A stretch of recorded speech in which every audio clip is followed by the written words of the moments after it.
Hello everyone, आज हम vision IAS के करंट अफेयर्स जो कि अक्टूबर मंथ का है उसका थर्ड पार्ट लेकर आ गए हैं, जिसमें आज हम लोग इकोनॉमिक्स का करंट अफेयर डिस्कस करेंगे। प्रीवियस 2 वीडियो जिसमें कि मैंने पॉलिटी और इंटरनेशनल रिलेशन का करंट अफेयर डिस्कस किया है, उसकी लिंक डिस्क्रिप्शन बॉक्स में है, उससे जाके आप लोग देख सकते हैं। तो चलिए स्टार्ट करते हैं इकोनॉमिक्स का करंट अफेयर। ये रहा इकोनॉमिक्स का करंट अफेयर्स, जिसमें सबसे पहला न्यूज़ है Nobel prize in economics. Nobel prize economics में किसको मिला?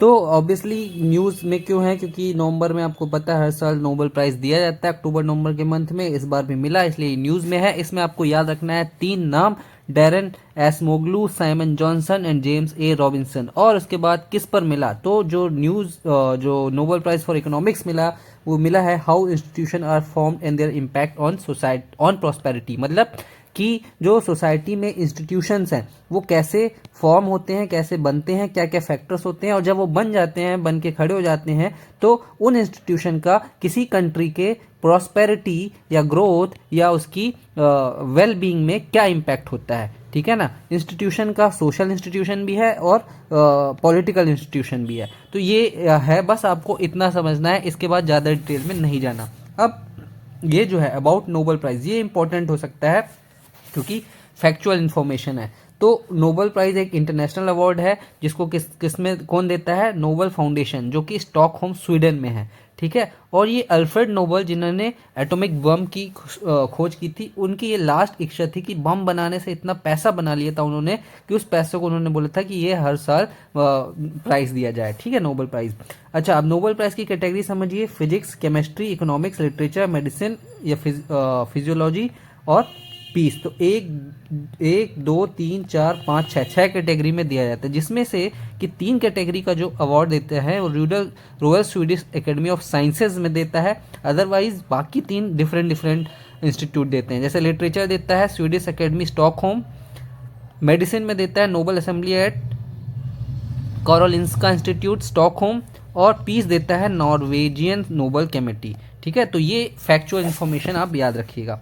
विनर को क्या मिलता है? एक नोबेल डिप्लोमा मिलता है, एक नोबेल मेडल मिलता है और कैश प्राइज मिलता है। ठीक? की हाइलाइट्स ऑफ रिसर्च एकदम से छोड़ सकते हैं, कोई दिक्कत वाली बात नहीं है, क्योंकि अभी तक यूपीएससी ने ऐसा कुछ पूछा नहीं है। इन्होंने फालतू में इतनी सारी डिटेल दे रखी है, आपको पढ़ने की जरूरत नहीं है। नेक्स्ट न्यूज़ हम लोग पढ़ते हैं बी रेडी इंडेक्स, जो कि वर्ल्ड बैंक द्वारा रिलीज किया जाता है। इसका फुल फॉर्म है बिजनेस रेडी इंडेक्स। ये इसको रिप्लेस किया है वर्ल्ड बैंक की ease of doing business ranking को, जो वर्ल्ड बैंक रिपोर्ट जारी करता था। कब से जो ईज ऑफ डूइंग बिजनेस है वो 2021 के बाद से आना बंद हो गया है। अब उसकी जगह आएगा बिजनेस रेडी इंडेक्स। ठीक है? और बिजनेस रेडी इंडेक्स जो है वो अभी रोल आउट फेज में है 2024 से 26 में। मतलब अभी इसको जो वर्ल्ड बैंक है वो रोल आउट कर रहा है। ठीक? और अभी जो 50 इकोनॉमिक्स एक्सक्लूडिंग इंडिया इसमें इंक्लूडेड नहीं है, 50 कंट्री इसको इंक्लूड किया है, और 2026 तक ये 180 कंट्रीज को इंक्लूड कर देगा। ये इन्फॉर्मेशन है।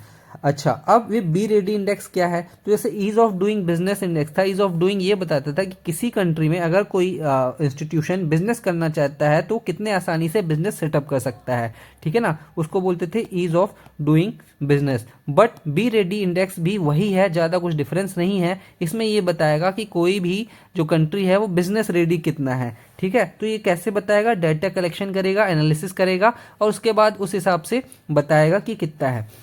एम क्या है? ऑब्वियसली वर्ल्ड बैंक कुछ कर रहा है तो इसका मतलब यही होगा कि किसी कंट्री में प्राइवेट इन्वेस्टमेंट प्रमोट किया जा सके, जॉब्स क्रिएट हो सके।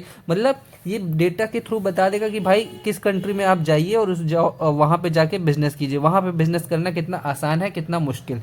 तो इस तरीके से जब डेटा कंपनीज देख लेंगी तो वहाँ जाके इन्वेस्ट करेंगी। ठीक है ना? ऑब्जेक्टिव है कि रिफॉर्म एडवोकेसी। फिर ये वर्ल्ड बैंक क्या करेगा कि भाई बताएगा कि आपकी कंट्रीज में ये प्रॉब्लम है, आप रिफॉर्म कीजिए। आपकी कंट्री में आपकी पॉलिसीज में ये प्रॉब्लम है, ऐसी गाइडलाइंस फॉलो कीजिए, और एनालिसिस और रिसर्च कर देगा। ठीक है ना? यही चीज़ मेनली इससे बी रेडी इंडेक्स से होगा।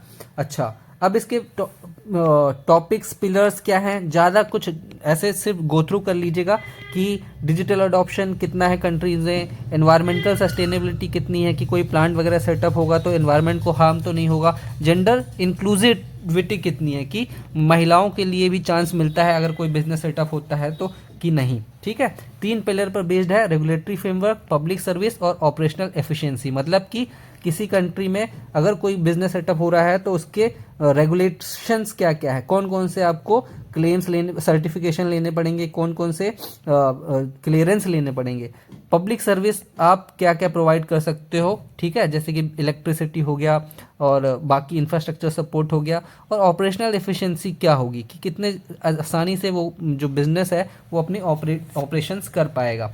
तो ये 3 पिलर हैं। ठीक है, डिफरेंस दिया है ईज ऑफ डूइंग बिजनेस और बी रेडी इंडेक्स में, ज़्यादा डिफरेंस नहीं है।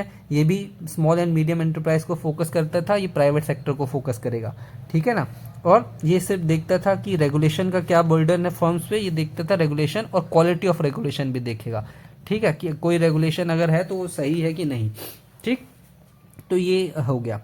अब सिग्निफिकेंस क्या है, सिग्निफिकेंस वही है कि भाई कंट्रीज का डेटा मिल जाएगा किस कंट्री में कितना आसान है बिजनेस सेटअप करना, ये पता चल जाएगा। तो जब ये पता चल जाएगा तो कॉम्पिटिटिवनेस, कंट्रीज के बीच में कॉम्पिटिटिवनेस हो जाएगी। अगर हमको इन्वेस्टमेंट लाना है तो हम देखेंगे कि यार हमको और इम्प्रूव करना पड़ेगा, ईज ऑफ डूइंग बिजनेस और आसान करना पड़ेगा, जिससे कि हमारा कॉम्पिटिटिवनेस बढ़े, ई कॉमर्स वगैरह को सपोर्ट मिलेगा।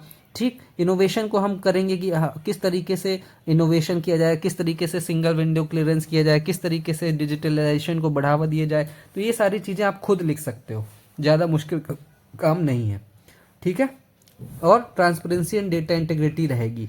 चैलेंज क्या है, चैलेंज यही है कि भाई अभी डेटा अवेलेबल नहीं है, पॉलिसी रेजिस्टेंस है, कैपेसिटी बिल्डिंग में प्रॉब्लम है, मॉनिटरिंग एंड एवोल्यूशन में प्रॉब्लम है। देखो बी रेडी इंडेक्स ऐसा कभी नहीं, एक सिर्फ आपको थोड़ा सा याद रखना पड़ेगा कि एक बी रेडी इंडेक्स करके है, तो जब कभी आंसर वगैरह लिखोगे है ना, तो उसको आपको मेंशन करना होगा कि बी रेडी इंडेक्स में इंडिया अच्छा कर सकता है, ईज ऑफ डूइंग में अच्छा कर सकता है, ये सब रेफरेंस देना पड़ेगा। अदरवाइज प्रीलिम्स में इसमें हो सकता है कुछ ऑप्शन दे के पूछे, अदरवाइज ज़्यादा नहीं है ना। अब देखिए ये है 3.3 scaling of India small scale companies. ज़्यादा डिटेल में नहीं पढ़ना, एक रिपोर्ट आई है, एक पेपर आया है जिसमें ये बोला है कि इंडिया की मैन्युफैक्चरिंग सेक्टर में मल्टी प्लांट फेनोमेना हो रहा है। मल्टी प्लांट फेनोमेना का मतलब ये है कि इंडिया का जो मैन्युफैक्चरिंग अगर कोई कंपनी है तो वो कंपनी बड़ी होने की बजाय वो क्या करती है, छोटी छोटी कंपनियां डिफरेंट स्टेट्स में, अलग अलग स्टेट्स में सेट करती है। इसको मल्टी प्लांट फेनोमेना देखा गया है। ठीक है, प्रॉब्लम ये है ऐसा क्यों करती है कि एक ही कंपनी को एक ही जगह सेट करने से लेबर का रिस्क हो सकता है, स्ट्राइक कर सकते हैं, डिजास्टर रिस्क हो सकता है, डिजास्टर आ गया तो सब कुछ खत्म हो सकता है। ठीक है, फिर छोटे छोटे साइज बनाने से टैक्स बचाया जा सकता है, रेगुलेशन से बचा जा सकता है, ये सारे रीजंस है। तो यही रीजन इसमें आपको पढ़ना है। ठीक है, और कुछ टर्मिनोलॉजी मैं आपको बता देता हूँ जो कभी आए तो समझ में आना चाहिए कि देखो multi plant phenomena is different from dwarf form and missing middle phenomena. तो मल्टी फॉर्म फेनोमेना मैंने आपको बता दिया कि एक कंपनी के अलग अलग प्लांट हो गया। डॉर्फ फॉर्म क्या होता है कि कोई फर्म जो है बौना रह जाता है, टाइम के साथ ज़्यादा बड़ा नहीं होता है और स्मॉल रह जाता है, इसको डॉर्फ फर्म बोलते हैं। मिसिंग मिडिल का मतलब ये होता है कि इंडियन मैन्युफैक्चरिंग सेक्टर में मिड साइज फर्म, जो छोटी फर्म है, उनका शेयर कम है, इसलिए मिसिंग मिडिल कहते हैं कि मिडिल तो छोटी फर्म तो मिसिंग है ना। ये चीज टर्मिनोलॉजी है। अब इन्होंने फिर बाकी आगे अपने से दे दिया कि भाई इंडियन फर्म्स के स्केलिंग अप बड़ा करने में क्या क्या चैलेंज होता है। तो रेगुलेशन एक चैलेंज है। ठीक, रिस्क मैनेजमेंट का प्रॉब्लम होता है कि अगर हम एक जगह सब जगह रख देंगे तो रिस्क कैसे मैनेज कर पाएंगे। ठीक है, ये सारी चीज़ें बस एक बार गो थ्रू कर लेना, ज़्यादा बिना प्रॉब्लम के, बिना ज़्यादा जोर दिए पढ़ लेना, बहुत आसान है, कोई इसमें दिक्कत नहीं होगी। ठीक, ये सब economic and market structure management मतलब फालतू का ज्ञान जबरदस्ती दे रखा है, पढ़ लेना बस जो मैंने बता दिया। ये प्रीलिम्स के लिए तो बिल्कुल इंपॉर्टेंट नहीं है, प्रीलिम्स के लिए बिल्कुल इंपॉर्टेंट नहीं है, बस मेंस के लिए कहीं पे भी मैन्युफैक्चरिंग सेक्टर की प्रॉब्लम्स आएगी तो लिख लेना कि इंडिया में बस जो ये ट्रेंड देखा गया है कि फर्म बड़ा नहीं हो पाता है, मल्टीपल प्लांट्स रह जाते हैं, उसके कारण प्रॉब्लम क्या होता है ये चीज़ समझ लीजिए कि अगर फर्म बड़ा नहीं हो पाता है तो प्रोडक्टिविटी कम रह जाती है ना, क्योंकि अलग अलग प्लांट्स पे आप छोटे छोटे लेवल पे काम कर रहे हो, फर्म छोटा रह जाता है। दूसरा, एक्सपोर्ट कॉम्पिटिटिवनेस, लोअर प्रोडक्टिविटी होगी, अच्छी क्वालिटी का सामान पैदा नहीं होगा, है ना, जिससे कि आप उसको वर्ल्ड लेवल पे दूसरे जो कंट्रीज प्रोड्यूस कर रही हैं उससे कम्पीट नहीं कर पाओगे।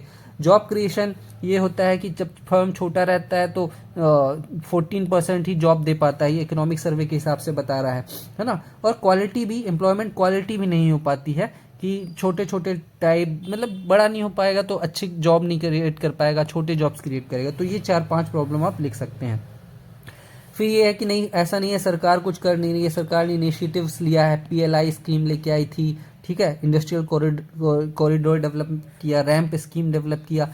ये सारी बस 2-3 नाम पढ़ लेना कि क्या होता है। वे फॉरवर्ड भाई अगर बड़ा करना है तो आप इन्हीं सबको करो कि रेगुलेशन को आप ईज करो, ठीक है ना, स्किल डेवलपमेंट को बढ़ावा दो, जो आप इनको जैसे डिजिटलाइजेशन को प्रमोट करो, कैपिटल दो ज़्यादा, ये सारी चीज़ें वे फॉरवर्ड में आप लिख सकते हैं। नेक्स्ट है PM Gatishakti national master plan. तो ये न्यूज़ में इसलिए रहा है कि 2021 में PM Gatishakti national master plan launch हुआ था, उसके 3 साल हो गए हैं। तो ज़बरदस्ती इन लोगों ने न्यूज़ में ला दिया है, अदरवाइज़ ये तो हर साल कभी तीसरा साल, चौथा साल, 5वां साल तो पार करेगा ही करेगा। कोई बात नहीं, न्यूज़ में आ गया है तो बस ये देख लीजिए कि पीएम गतिशक्ति स्कीम क्या है।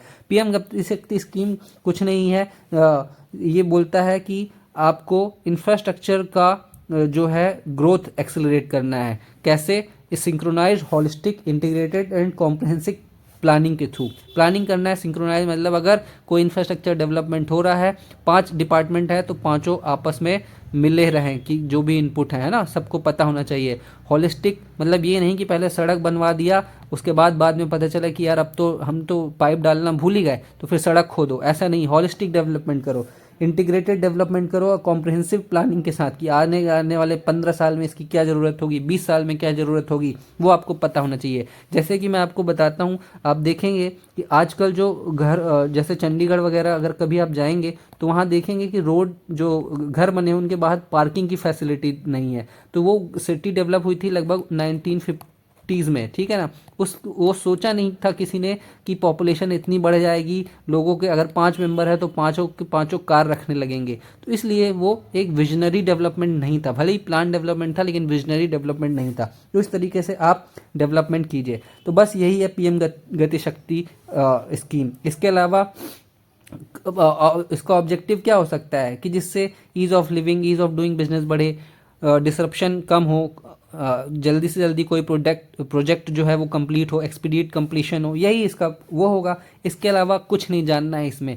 ज़बरदस्ती का इन लोगों ने न्यूज़ बना दिया है, ठीक है ना। ये सब जैसे है कि देखिए इट हैज़ बीन डेवलप, जो PM Gatishakti digital master planning tool develop किया है किसने? BISAG and Bhaskaracharya national institute for space application and geoinformatics. ये अच्छा चीज़ है, ये इंपॉर्टेंट हो सकता है, कभी पूछा जा सकता है ना।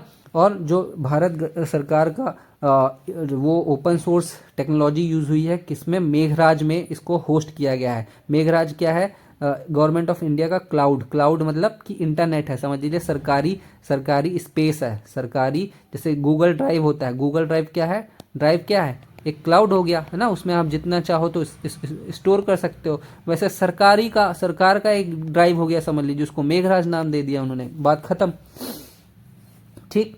टारगेट्स कोई ज़्यादा याद करने की ज़रूरत नहीं है। की अचीवमेंट्स में कोई ठीक है पढ़ लेना कि सिंगल प्लेटफॉर्म ले आया, लोग स्कीम्स को, सोशल सेक्टर इम्पैक्ट किया, ज़्यादा इंपॉर्टेंट पीएम गतिशक्ति, बस समझ लीजिए कि क्या है पीएम गतिशक्ति, बस उसके बाद खुद से लिख सकते हो आप। Trade facilitation, driving sustainable data driven development, इतना माथापच्ची नहीं करना है, ठीक है ना। Why there was need of PM Gatishakti national master plan? ज़बरदस्ती इन लोगों ने वाई बना दिया कि भाई क्यों थी? प्रॉब्लम यही था कि आप खुद समझ लीजिए कि प्रोजेक्ट टाइम पे कंप्लीट नहीं होते थे, ठीक है, आपस में सिंक्रोनाइजेशन नहीं था, प्रोजेक्ट टाइम पे नो टाइमली कंप्लीशन, डिले होता था, ठीक है ना। अंडर यूटिलाइजेशन होता था, जो रिसोर्स है, इंफ्रास्ट्रक्चर है, सही से यूटिलाइज नहीं हो पाते थे। लैक ऑफ स्टैंडर्डाइजेशन था कि स्टैंडर्ड होना चाहिए, रोड इतनी चौड़ी होनी चाहिए तो हर जगह उतनी चौड़ी होनी चाहिए, रेलवे ट्रैक इतने चौड़े होने चाहिए, ब्रिज इतने चौड़े होने चाहिए तो हर जगह उतना होना चाहिए। और delay in clearance project approval में था, इसलिए ये सब इंफ्रास्ट्रक्चर डेवलपमेंट को डिले करते थे। इसलिए इन्होंने पीएम गतिशक्ति मास्टर प्लान ले आया कि भाई जिससे कि स्पीड बढ़ाई जा सके, है ना। और इस कैसे रिमूविंग बैरियर कैसे रिमूव कर रहा है, इसी चीज़ को लिखना है कि भाई स्टैंडर्डाइजेशन ला रहा है, ये इंटेलिजेंस दे रहा है सबको, जियो स्पेशियल टैगिंग से, smart logistic for enhanced efficiency, है ना, कि मतलब सब सिंक्रोनाइज्ड वे में काम कर रहे हैं, सिलोज ब्रेक कर रहा है, मतलब कोई अब स्टैंड अलोन काम नहीं कर रहा है। ये वर्ड्स का खेल है, वर्ड्स का खेल है। यही सारी चीज़ें, फैक्ट्स बस पढ़ लेना है, पढ़ के कोई मेमोराइज नहीं करना है, काम ख़त्म। What are the challenges, challenges क्या है? चैलेंजेस में देखो, ये 3 चैलेंजेस डेटा रिलेटेड चैलेंज लिखे हैं कि भाई आपका बहुत सारे जो गवर्नमेंट है वो डिजिटलाइज नहीं है, गवर्नमेंट का डिपार्टमेंट। डेटा सिक्योरिटी डिजिटलाइज तो कर दोगे, लेकिन आप डेटा सिक्योरिटी की गारंटी कौन लेगा? और प्राइवेट सेक्टर भी ज़्यादा डेटा शेयर नहीं करते हैं क्योंकि उनका खुद का डेटा होता है। तो ये डेटा रिलेटेड इशू हो गया, ठीक है ना। और बाकी इशू ये हो गया कि लैंड एक्विजिशन वगैरह, जैसे अगर इंफ्रास्ट्रक्चर क्रिएट करना है तो लैंड की तो ज़रूरत पड़ेगी, सड़क बनाना है तो वो फिर इसमें पीपल्स का रोल आ जाता है कि भाई हम लैंड देना चाहेंगे नहीं देना चाहेंगे, उसमें ये इसके बाहर डेवलपमेंट के एम्बिट से बाहर हो जाता है ना, रोड ब्लॉक हो जाता है। तो ये सारी चीज़ें इससे बाहर है, ठीक। ये हो गया पीएम गति शक्ति। तो बस उसके बाद ये पढ़ लेना, ज़्यादा कुछ नहीं है। 10 years in make in India, ये थोड़ा इंपॉर्टेंट हो सकता है। मेक इन इंडिया प्रोग्राम जो था वो स्टार्ट हुआ था सितंबर 25 2014 में, मोदी गवर्नमेंट के आते ही। बहुत इसका पॉम्प एंड शो के साथ स्टार्ट किया गया था। लगभग 10 साल कंप्लीट कर लिया है सितंबर 2024 में। तो उसके बाद इसका एनालिसिस क्या रहा? अच्छा, एक चीज़ मैं ये बता देता हूँ कि जैसे कि इस अब आप ज़्यादा इसका मेक इन इंडिया का नाम नहीं सुनते होंगे, गवर्नमेंट इतना सपोर्ट नहीं कर रही है, ठीक है। मेक इन इंडिया पहले करती थी, तो इसलिए अब आप जानिए कि ज़्यादा इंपॉर्टेंट नहीं है एग्जाम पॉइंट ऑफ व्यू से। ना तो मीन्स में पूछने की संभावना रहेगी, ना तो प्री में, बट फिर भी चलिए देख लेते हैं। मेक इन इंडिया का ऑब्जेक्टिव क्या था?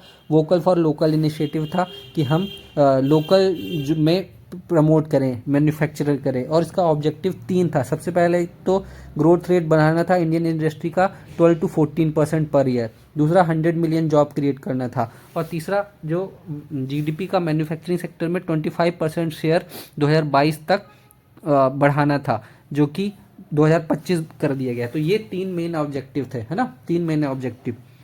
अब क्या ये हुआ? सेक्टर पिलर्स समझ लीजिए। पिलर्स क्या था कि सिंपल सी बात है, न्यू मेक इन इंडिया करेंगे तो नया प्रोसेस तो लाना पड़ेगा, नया इंफ्रास्ट्रक्चर डेवलप करना, न्यू सेक्टर में एफडीआई ओपन करना, नया माइंडसेट लाना, खत्म काम।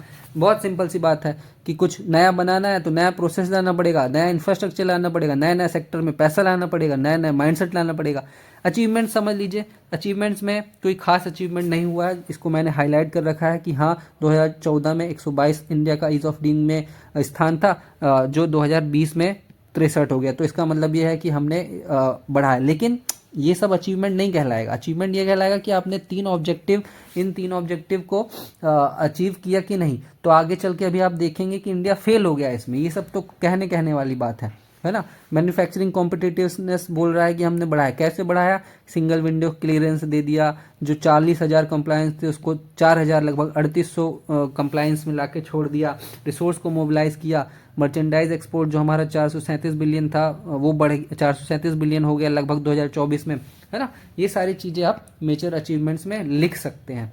बट अगर आप देखेंगे, ठीक है, हाई वैल्यू मैन्युफैक्चरिंग को प्रायोरिटाइज किया गया, लेकिन कंसर्न यहाँ पे देखिए, कंसर्न जो कि इनका फेलियर बताता है। फेलियर कैसे हुआ? फेलियर कैसे कि जो 25% टारगेट था नहीं पूरा हो पाया, 17.7% में ही रह गया 2023 में, ठीक है। दूसरा बोला गया था कि कितनी 100 मिलियन जॉब क्रिएट करना है। आप देखेंगे 2017 में 51 मिलियन थी, जो घट के 35 मिलियन हो गई। तो उल्टा हो गया, रिवर्स हो गया, रिवर्स, ठीक। तीसरा आप देखेंगे इन्वेस्टमेंट रेट, प्रोडक्टिव इन्वेस्टमेंट घट गया। 2008 में 39.1 था, 2023 में 32.2% हो गया। तो रिवर्स डायरेक्शन में जा रहा है। इसीलिए मैं बोल रहा हूँ कि इसके चांसेस कम है कि पूछा जाए। एक्सपोर्ट परफॉर्मेंस 10% ऑफ जीडीपी था 2013-14 में, जो 2022-23 में 8% रह गया। अब यहाँ पे एक चीज़ देखना, बेवकूफ़ी समझना कोचिंग वालों की कि कैसे बेवकूफ़ी बताते हैं। यहाँ पे बोल रहे हैं कि एक्सपोर्ट परफॉर्मेंस हमारा कम हो रहा है, और ठीक इसके पहले ये बोल रहे हैं कि मर्चेंडाइज एक्सपोर्ट, हमने रिकॉर्ड मर्चेंडाइज एक्सपोर्ट कर दिया। भाई पर परसेंटेज के बेसिस में देखो ना आप, उस टाइम 2014 में तो अपनी जीडीपी भी छोटी थी तो परसेंटेज कम था। अब 2024 में जीडीपी बढ़ गई, उसके हिसाब से आपने ज़्यादा कर दिया, तो कौन सा फ़र्क पड़ा? ऐसे बेवकूफ़ बनाते हैं ये लोग, अगर आप नहीं समझते तो, ठीक। वे फॉरवर्ड में क्या करना है, तो सबसे पहले तो वही सारी चीज़ें, इतना कुछ जो आपने पढ़ा है ना, कोई ज़रूरी नहीं है कि इसी में सीमित रहो। वे फॉरवर्ड में आप पीएम गति शक्ति वाला भी वे फॉरवर्ड लिख सकते हो कि इंफ्रास्ट्रक्चर को बढ़ाइए, ठीक है ना। इस वे फॉरवर्ड में आप जो हमने मल्टी सेक्टर प्लान वाला मल्टी प्लांट फेनोमेना लिखा उसको बढ़ाई लिखिए वे फॉरवर्ड में कि भाई हमको जो हमारे प्लांट्स हैं उनको स्केल अप करना है, प्लांट्स स्केल अप कीजिए, ठीक है ना। आप पीएम गति शक्ति स्कीम जैसे को इम्प्लीमेंट कीजिए। ये सारी चीज़ें आप कहीं पे भी लिख सकते हो, ज़रूरी नहीं। तभी आप इस चीज़ को समझो कि रटना नहीं है, रटने लग जाओगे तो प्रॉब्लम होने लग जाएगी। अगर आपने अब जो भी कंटेंट पढ़ा है उस कंटेंट को यूज़ करना सीख गए तो आपका काम हो जाएगा। नेक्स्ट है poverty in India. Poverty in India हमारा जो सिलेबस में है वो issue related to hunger and poverty करके है, ठीक है ना। बट इन्होंने पूरा पॉवर्टी से रिलेटेड चीज़ दे दिया। चलिए देखते हैं क्या है। वर्ल्ड बैंक की एक रिपोर्ट आई है जो बोलती है poverty prosperity and planet pathway out of poly crisis, ठीक है ना। ये एक रिपोर्ट आई है, तो रिपोर्ट किसकी है ये बस ध्यान रखना है, वर्ल्ड बैंक की। फाइंडिंग्स ऑफ रिपोर्ट ज़्यादा ध्यान नहीं देना है कि क्या फाइंडिंग, इंडिया के लिए कुछ होगा तो मैं बताता हूँ। एक टर्म है पॉली क्राइसिस। पॉली क्राइसिस समझ लीजिए। पॉली क्राइसिस का मतलब ये होता है कि situation where multiple crisis of slow economic growth, increase fragility, climate risk and heightened uncertainty have come together at same time. Poly यानी कि बहुत सारी क्राइसिस आ जाएगी। कौन कौन सी क्राइसिस आ गई है? इकोनॉमिक ग्रोथ स्लो हो गया है ना, फ्रेजिलिटी, क्लाइमेट चेंज हो गया है, मतलब क्लाइमेट का रिस्क आ गया है, ठीक। दूसरा हाइटेंड अनसर्टेनिटी, अनसर्टेन हो गया कि कल क्या होगा पता ही नहीं, एक साथ आ जाए। इकोनॉमिक ग्रोथ भी नहीं हो रही है, क्लाइमेट रिस्क भी आ गया है और अनसर्टेनिटी भी आ गई है, सब सारा कुछ एक साथ आ गया तो प्रॉब्लम हो जाएगा, उसको पॉली क्राइसिस कहते हैं, ठीक है ना। बस ये समझना है, इसके आगे कुछ नहीं।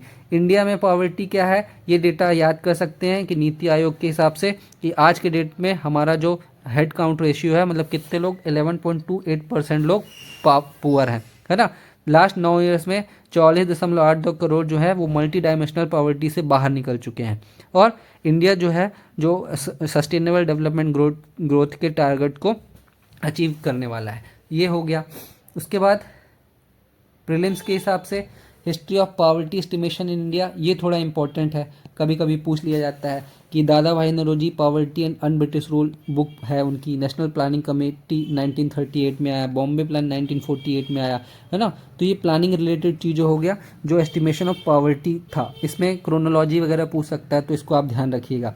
पोस्ट इंडिपेंडेंस में हमने प्लानिंग कमीशन बनाया, डंडेकर एंड एंड्रथ कमेटी बनाया, अलग कमेटी एंड लकड़वाला कमेटी बनाया जो पॉवर्टी एस्टिमेशन से रिलेटेड थी। इनकी क्रोनोलॉजी भी इंपॉर्टेंट है और दूसरा ये कमेटी किससे रिलेटेड थी वो भी इंपॉर्टेंट है। उसके बाद तेंदुलकर कमेटी बनी जो बहुत इंपॉर्टेंट कमेटी है, मतलब फेमस कमेटी है। उसने बताया कि पॉवर्टी एस्टिमेशन तब पुअर कहलाए जाएंगे जब अगर रूरल एरिया में 816 रुपये पर मंथ खर्च करते हैं या उससे कम, और अर्बन एरिया में 1000 पर मंथ कम होता है ना। इसका क्रिटिसाइज हुआ कि इतने कम पैसे में यार कैसे काम चलेगा, एक दिन का खर्चा, ये तो आप महीने की बात कर रहे हैं। रंगाराजन कमेटी आई, रंगाराजन कमेटी ने बोला कि ठीक है भाई हम देखते हैं, और इसने बोला कि आप ऐसे separate all India rural and urban poverty को रिवर्ट कर दो, इसकी जगह आप क्या करो, क्या बोला, इट रिवर्टेड द पैक्ट, इसने रिवर्ट कर ही दिया कि ऐसा नहीं करेंगे। And deriving state level rural, आप ऑल इंडिया लेवल ना करके स्टेट, क्योंकि कोई स्टेट गरीब हो सकता है कोई अमीर हो सकता है, तो स्टेट लेवल पॉवर्टी लेके आइए आप, नेशनल लेवल नहीं। बट इसने गवर्नमेंट ने इसको नहीं लिया, ठीक। अब बात करते हैं इस factors behind poverty in India. तो ये करंट अफेयर्स का पार्ट नहीं है, ये स्टैटिक पार्ट है कि भाई इंडिया गरीब क्यों है, ये आपको कोचिंग में पढ़ाया गया होगा, एनसीईआरटी में लिखा है, इसको बस पढ़ लेना कि इंडिया गरीब क्यों है, ठीक है। करंट अफेयर्स का पार्ट नहीं है, इस चीज़ को आप समझो। हाँ, एक टर्म है मल्टी डायमेंशनल पॉवर्टी, ये भी देखिए terminologies related to poverty NCERT में दिया हुआ है, पॉवर्टी वाला चैप्टर कभी पढ़ेंगे तो है, ठीक है। इसमें मल्टी डायमेंशनल क्या है कि जब इंसान बहुत तरीक़ों से बहुत, मतलब ये ग्लोबल प्रैक्टिस है, जब वो उसको भूख भी पूरी नहीं हो रही हो, उसकी नौकरी भी उसके पास सही नहीं हो, उसके पास रोटी भी ना हो, उसके पास कपड़ा भी ना हो, उसके पास मकान भी ना हो, मल्टी डायमेंशनल पुअर कहलाएगा। एजुकेशन भी ना मिल रहा हो, हेल्थ की फैसिलिटी भी ना ले सके, ठीक है। Initiative taken to tackle poverty, ये भी स्टैटिक पार्ट हो गया, ठीक। वे फॉरवर्ड क्या हो सकता है कि भाई सबसे पहले तो एम्प्लॉयमेंट देना चालू करो, फिर कैपेसिटी बिल्डिंग करो, ठीक है। एक वे फॉरवर्ड में आज की डेट में लिख सकते हैं कि यूट्यूब चैनल बनाने में हेल्प करो। ठीक है, जो मार रहा हूँ मैं, ये समझिए आप, क्योंकि यूट्यूब से भी लोग बहुत पैसा कमा रहे हैं। ठीक है, पॉवर्टी से बाहर आ रहे हैं। रियल टाइम तो हो सकता है ये सॉल्यूशन। नेक्स्ट है global innovation index and social entrepreneurship. बहुत सिंपल चीज़ है, मैं आपको समझा देता हूँ, बस समझ लेना, ज़्यादा दिमाग मत खपाना। ग्लोबल इनोवेशन इंडेक्स 2024 कौन रिलीज़ किया? वर्ल्ड इंटेलेक्चुअल प्रॉपर्टी ऑर्गेनाइजेशन, जिसको वीपो बोलते हैं, और साथ में Cornell university and institute business school.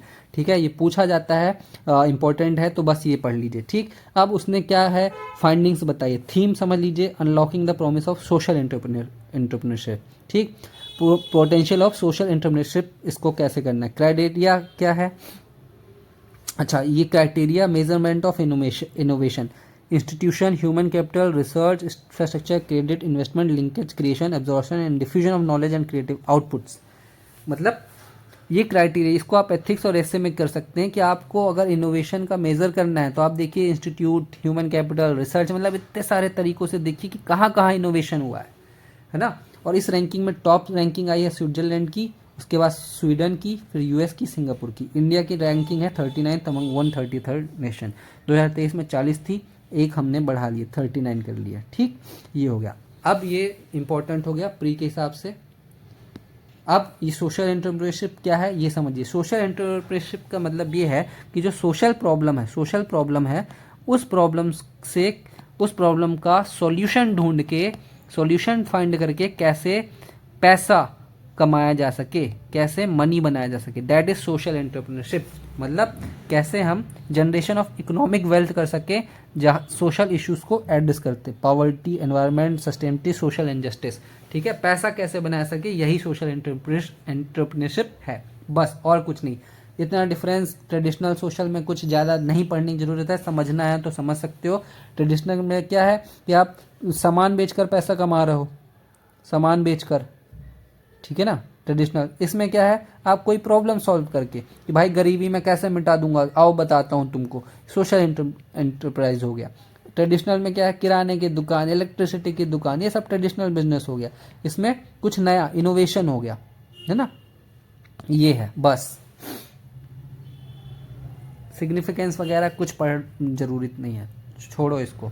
Impact of innovation on social entrepreneurship, innovation impact क्या होगा, अरे अपने से खुद लिख सकते हो यार कि वाइडर रीच होगा। जैसे एग्जांपल दिया, डॉक्टर्स विदाउट बॉर्डर जो है टेलीमेडिसिन करके पूरे वर्ल्ड में कहीं पे भी जाके पैसा कमा लेता है बेसिकली, मतलब लोगों का इलाज कर रहा है, तो इसका मतलब पैसा ही कमा रहा है। फाइनेंस कैसे होगा, आपको क्राउड फंडिंग, सोशल इम्पैक्ट की बोलो देखो मैं किस तरीके से प्रॉब्लम सॉल्व कर रहा हूँ, मुझे पैसे दो, फंडिंग इस तरीके से हो सकता है। ठीक है, चैलेंजेस क्या है, चैलेंजेस भी खुद से लिख सकते हो कि अभी लिमिटेड कोलेब्रेशन होता है, ह्यूमन कैपिटल जो है स्किल सेट अभी डेवलप नहीं किया है कि कैसे सोशल एंटरप्रेन्योरशिप करें। अभी यही पता है कि भाई किराना की दुकान कैसे खोल सकते हैं, ट्रेडिशनल चीज़ें ही पता है, इस तरीके गरीबी दूर करके हम पैसा कैसे कमा सकते हैं, लोगों की गरीबी दूर करेंगे और अमीर हम बनेंगे, ये समझिए, मतलब विन विन सिचुएशन। ठीक है ना। फिर जबरदस्ती इन्होंने खुद से ये डाल दिया कि इंडिया का इनिशिएटिव क्या है प्रमोट करने के लिए, जबकि ऐसा कुछ नहीं है, ये सबका अलग अलग ऑब्जेक्टिव है। इन लोगों ने एक साथ जबरदस्ती डाल दिया कि ये सोशल इनिशिएटिव, क्यों, क्योंकि सोशल सेक्टर से रिलेटेड था, तो सोशल एंटरप्रेन्योरशिप कर दिया। ठीक है ना, आप बस सोशल सेक्टर से चांस बहुत कम है, मतलब इसके चांस बहुत कम है, बस एक टर्म है सोशल एंटरप्रेन्योरशिप, ये समझ लीजिए कि इसको विपो ने जारी किया है, इससे रिलेटेड कुछ रिपोर्ट, और बस इंडिया में क्या क्या हो रहा है बस ये समझ लीजिए, अदरवाइज आसान है, कुछ नहीं है। हाँ, अब ये विपो इंपॉर्टेंट है प्रीलिम्स के लिए, विपो को समझिए आप। हेडक्वार्टर जिनेवा स्विट्जरलैंड, ये वर्ल्ड यूनाइटेड नेशन की स्पेशलाइज्ड एजेंसी है ना, 1967 में इस्टेब्लिश हुई थी। ठीक, स्पेशलाइज्ड एजेंसी है। ऑब्जेक्टिव क्या है, dedicated to developing a balance and accessible international intellectual property system.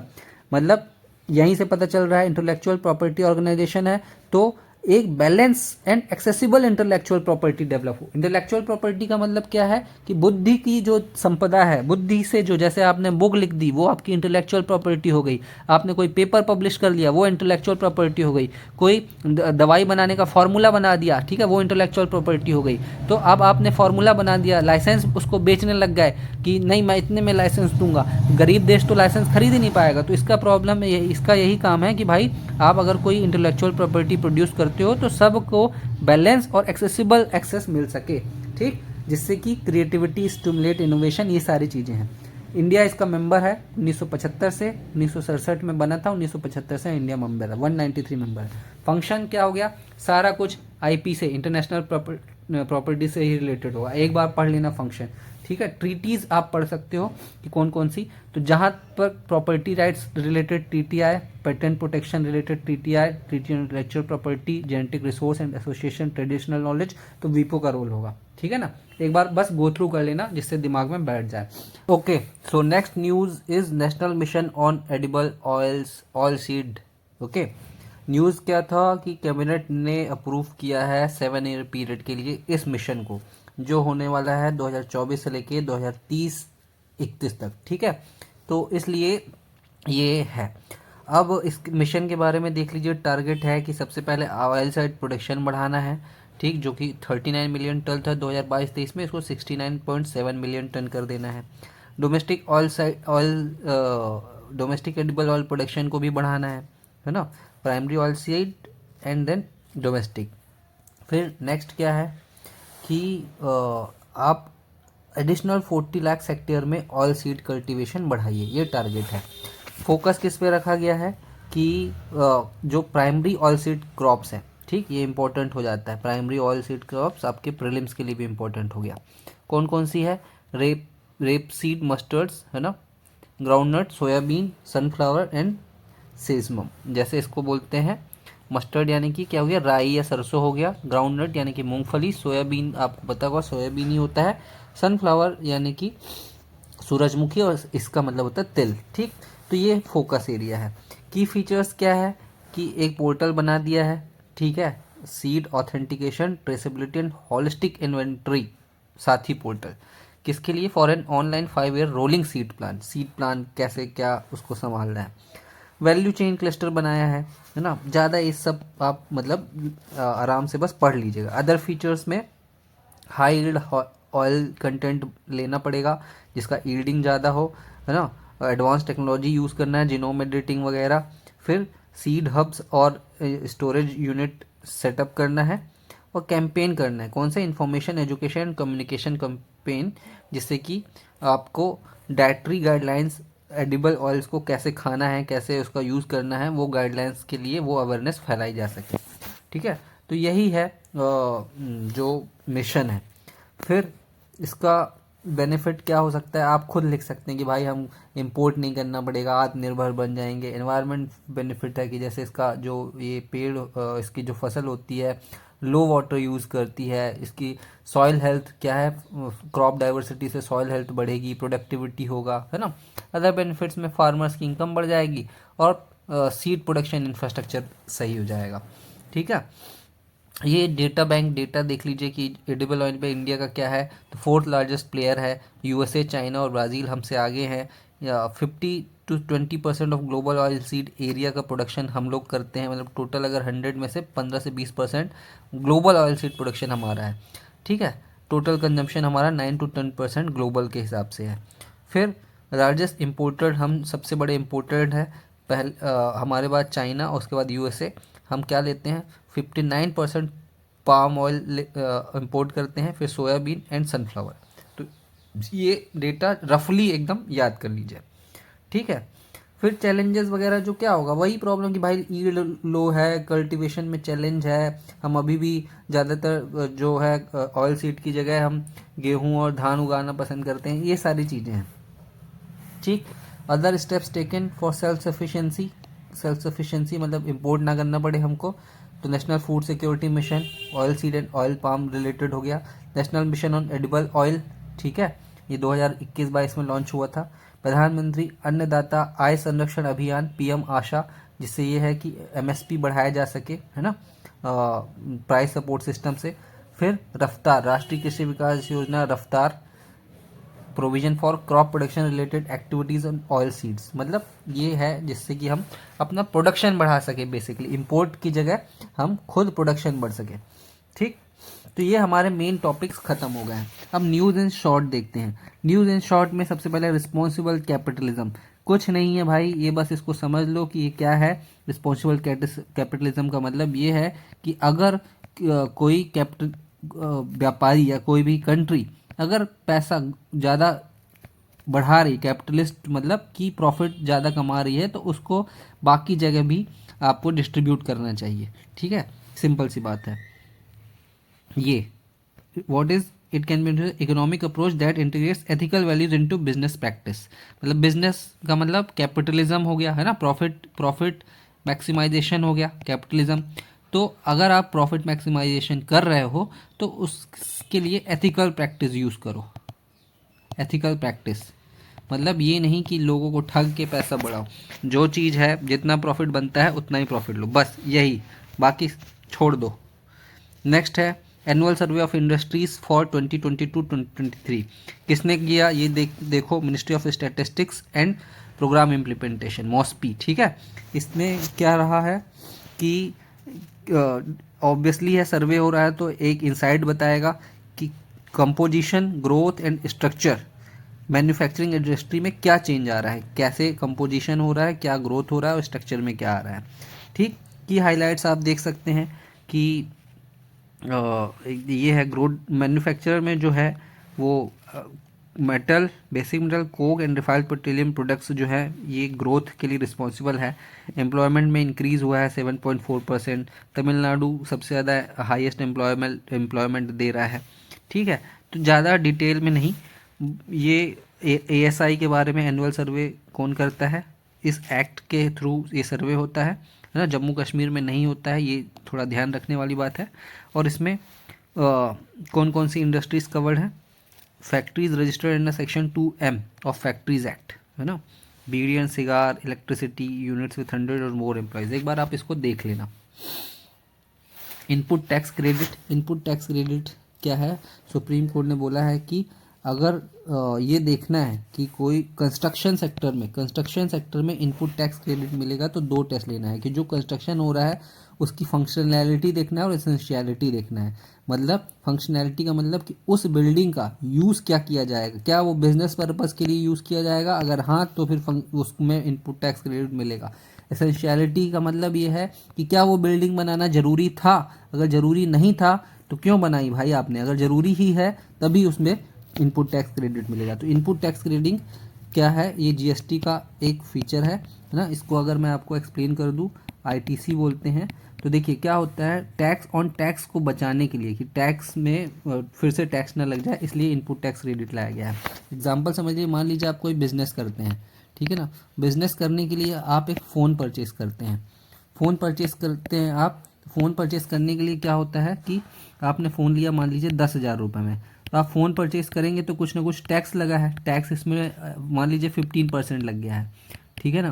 तो 15% टैक्स यानी कि ये आपको 8500 का था, लेकिन 15% आपने टैक्स दे के इसको 10,000 में ख़रीदा, ठीक है। अब आप इसको बिज़नेस के लिए यूज़ कर रहे हो, अब बिज़नेस से जो प्रॉफिट हो रहा है उसमें फिर से टैक्स दे रहा हो, किसको टैक्स दे रहा हो, गवर्नमेंट को दे रहा हो, है ना। तो एक बार तो ये आपने ऑलरेडी टैक्स दे दिया फ़ोन ख़रीदते वक्त, अब फिर से बिज़नेस में हो रहा है तो उसमें भी टैक्स दे रहा हो, तो टैक्स ऑन टैक्स लग गया।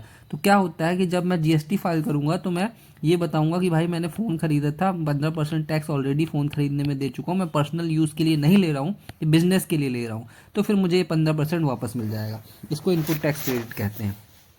ठीक, रोड टैप स्कीम पढ़ लेना, कोई ज़्यादा वो ऐसा नहीं है, ठीक है। RBI release report of the committee on MIBOR benchmark, इसमें मिबोर क्या है बस ये समझ लो। मिबोर का फुल फॉर्म होता है Mumbai inter bank outright rate, मतलब कि जब बैंक आपस में चेंज लेते हैं ना, व्हाट इज़ मिबोर पढ़िए। देखिए ये है नेशनल स्टॉक एक्सचेंज 1998 में एनएससी ने इसको स्टार्ट किया था। इंटरेस्ट रेट है जिसमें कि बैंक एक दूसरे से अनसिक्योर्ड लोन ले लेते हैं, मतलब बिना कुछ सिक्योरिटी रखे एक दूसरे से, उसको मिबोर कहते हैं। एक लिबोर होता है, लंदन इंटरबैंक आउटराइट रेट, एक मिबोर होता है। तो मिबोर का मतलब समझ लीजिए। और ये it is computed and publish by financial benchmark India private limited. ठीक है, तो बस इतना ही इंपॉर्टेंट है। फिर ये कॉल मनी मार्केट क्या है, ट्रैप क्या है, ये आपके ये प्रीलिम्स के लिए इंपॉर्टेंट हो गया। ठीक है, कॉल मनी मार्केट मतलब एक कॉल में आप पैसा ले लो। ठीक है, सबका रेट डिसाइड होता है, वो चीज़। इशू विशू कुछ नहीं, इशू की रिकमेंडेशन कुछ नहीं, बस ये पढ़ लो, बस काम खत्म। RB study on monetary policy transmission, RBI ने स्टडी की है, कोई दिक्कत नहीं है, करने दो स्टडी। अबाउट मॉनेटरी पॉलिसी को पढ़ लो कि क्या है मॉनेटरी पॉलिसी। आरबीआई का एक्शन है जिसमें कि नेशन का जो सेंट्रल बैंक होता है वो ये कोशिश करता है कि सस्टेनेबल इकोनॉमिक ग्रोथ और प्राइस स्टेबिलिटी बनी रहे, किसमें, इकोनॉमी में। ठीक है, मनी सप्लाई एडजस्ट करते हुए। तो ये दो गोल रहता है, sustainable economic growth and maintaining price stability. Policy इस एक्ट के अकॉर्डिंग चलती है। फिर मॉनेटरी पॉलिसी फ्रेमवर्क क्या होता है कि गवर्नमेंट आरबीआई से कंसल्ट करके इन्फ्लेशन रेट सेट करती है, जो कि 4% और ±2% होना चाहिए, है ना। मतलब कि इकोनॉमी में ज़्यादा से ज़्यादा 6% और कम से कम 2% इन्फ्लेशन होना चाहिए। ठीक, टूल्स क्या यूज़ करते हैं, direct and indirect instruments like repo rate, reverse repo rate. और दो टाइप की मॉनेटरी पॉलिसी हो सकती है, एक्सपेंशनरी जिसमें कि इंटरेस्ट रेट लोअर किया जाता है जिससे कि मार्केट में मनी सप्लाई बढ़ जाए, तो एक्सपेंशन मॉनेटरी पॉलिसी। और कॉन्ट्रैक्शनरी मतलब जिसमें मनी सप्लाई इंटरेस्ट रेट घटाया जाता है जिससे नहीं, इंटरेस्ट रेट इंक्रीज कर देते हैं, है ना। इसमें एक्सपेंशनरी में इंटरेस्ट रेट डिक्रीज, इसमें इंटरेस्ट रेट इंक्रीज कर देते हैं जिससे कि मनी सप्लाई कम हो जाए मार्केट में। ठीक है, मॉनेटरी पॉलिसी कमेटी के बारे में पढ़ लीजिएगा कि ये गवर्नमेंट कंस्टिट्यूट करती है, 6 मेंबर होते हैं, गवर्नर एक्स ऑफिशियो चेयरमैन है, 5 अदर मेंबर्स होते हैं, 2 आरबीआई से और 3 गवर्नर से। ठीक है, ईच मेंबर को 1 वोटिंग राइट होता है, और जब कोई टाई होता है तो गवर्नर कास्टिंग वोट डालता है। कोरम कितने, एटलीस्ट 4 मेंबर होने चाहिए, और साल में 4 बार इसको मिलना होता है। ठीक है, हाँ, ये अच्छा चीज़ है। फॉरेक्स रिजर्व पहली बार इंडिया का $700 बिलियन पहुंच गया है, जिसमें चाइना, जापान और स्विट्जरलैंड का सबसे आगे है ना। और ये इतना पैसा हमारे 11.9 यानी कि लगभग 12 मंथ के इंपोर्ट को कवर कर सकता है। तो ये इंपॉर्टेंट नहीं है, ये भी इंपॉर्टेंट नहीं है। इंपॉर्टेंट ये है कि फॉरेक्स रिजर्व में क्या क्या चीज़ें आती हैं।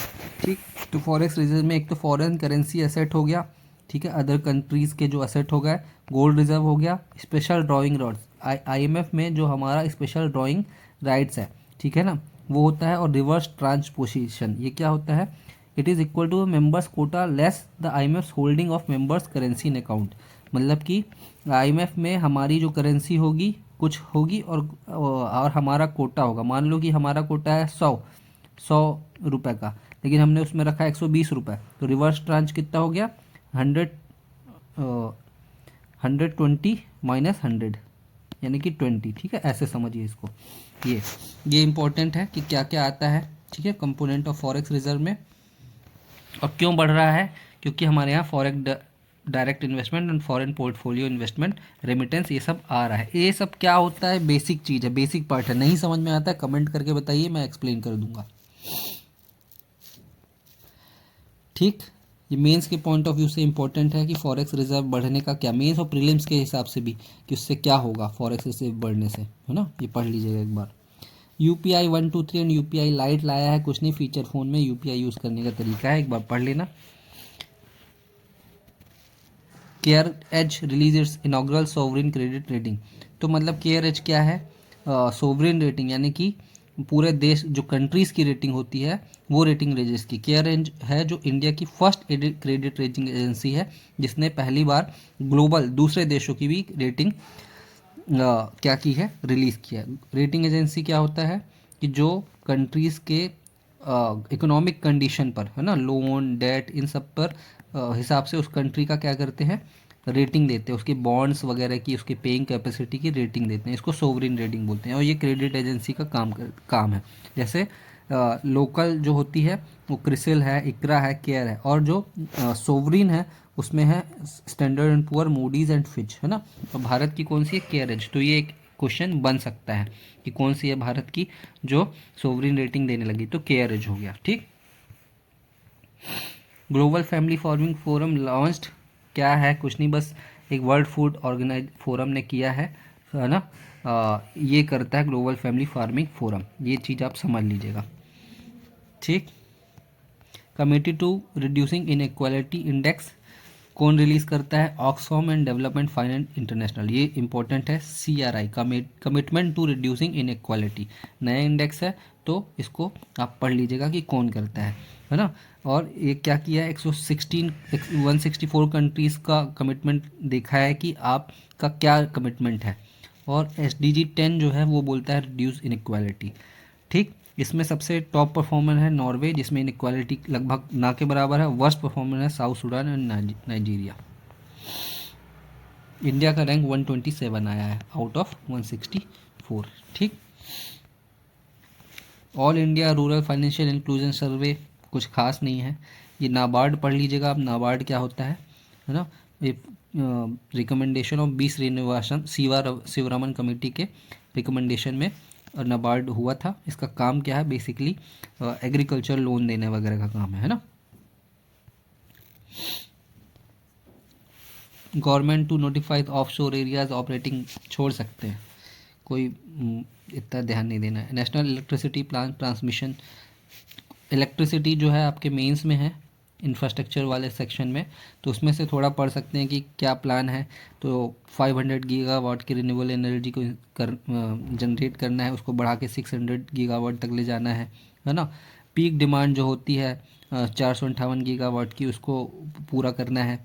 इंटर रीजनल ट्रांसमिशन कैपेसिटी बढ़ाना है। ये सब एक बार पढ़ लेना, ज़्यादा कुछ नहीं है।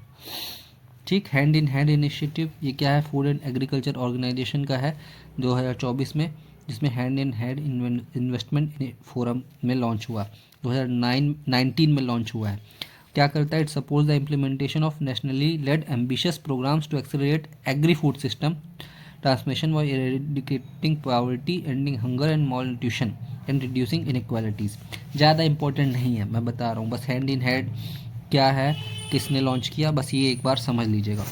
India is not a member, ये भी एक चीज़ है समझने लायक। ठीक है, national agriculture code bureau of Indian standard ने लॉन्च किया है national agriculture code.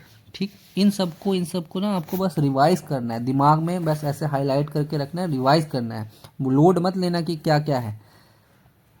Central silk board की प्लेटिनम जुबली हुई है सेलिब्रेट, ये स्टेचुटरी बॉडी है, 1948 में एक्ट ऑफ पार्लियामेंट के थ्रू इस्टेब्लिश हुई थी, है ना। मिनिस्ट्री ऑफ टेक्सटाइल के अंदर आती है, ऑब्वियस सी बात है। हेडक्वार्टर बेंगलुरु है, ख़त्म। मैंडेट क्या है, गवर्नमेंट को एडवाइस करना सेरिकल्चर एंड सिल्क इंडस्ट्री से रिलेटेड। ठीक, Humsafar policy, union ministry of road and transport ने हम सफ़र पॉलिसी लॉन्च की है, किस लिए, to provide comprehensive framework to ensure that commuters have access to standardised well maintained and hygienic facilities along national highways, national highways में अच्छी facilities हो जाए इसलिए। Cruise Bharat mission, cruise Bharat mission किसने, ministry of port shipping and waterways ने। M क्या है, India का को ग्लोबल हब बनाना है, किसमें, क्रूज टूरिज्म में। क्रूज जो जहाज होता है ना, बस इतना समझना है, बस उसके बाद कुछ नहीं। बस तो यही था। और लास्ट है जेड मोरच प्रोजेक्ट, ये recently militant attack Z more project site in Jammu and Kashmir. तो ये लोकेशन क्या है ये समझना है। ये प्रोजेक्ट क्या बोलता है, 6.4 किलोमीटर टनल है, कहाँ, श्रीनगर और सोनामर्ग हाईवे पे 8500 फीट ऊपर, जिससे कि ऑल वेदर कनेक्टिविटी सोनामर्ग से हो सके। ठीक है ना। Name for presence of Z safes road state, Z safes ऐसे बना है इसलिए ZMORH प्रोडक्ट इसको बोलते हैं। स्ट्रेटेजिक इंपॉर्टेंस है, it is part of the Zoji La terror, तो ये इंपॉर्टेंट है, इसको आप पढ़ लीजिएगा बहुत अच्छे से। ठीक, तो दोस्तों ये ही था हमारा इकोनॉमिक्स वाला सेक्शन। वीडियो को लाइक कीजिए, कमेंट कीजिए, शेयर कीजिए जितने से ज़्यादा जितना कर सकते हैं। Thank you very much.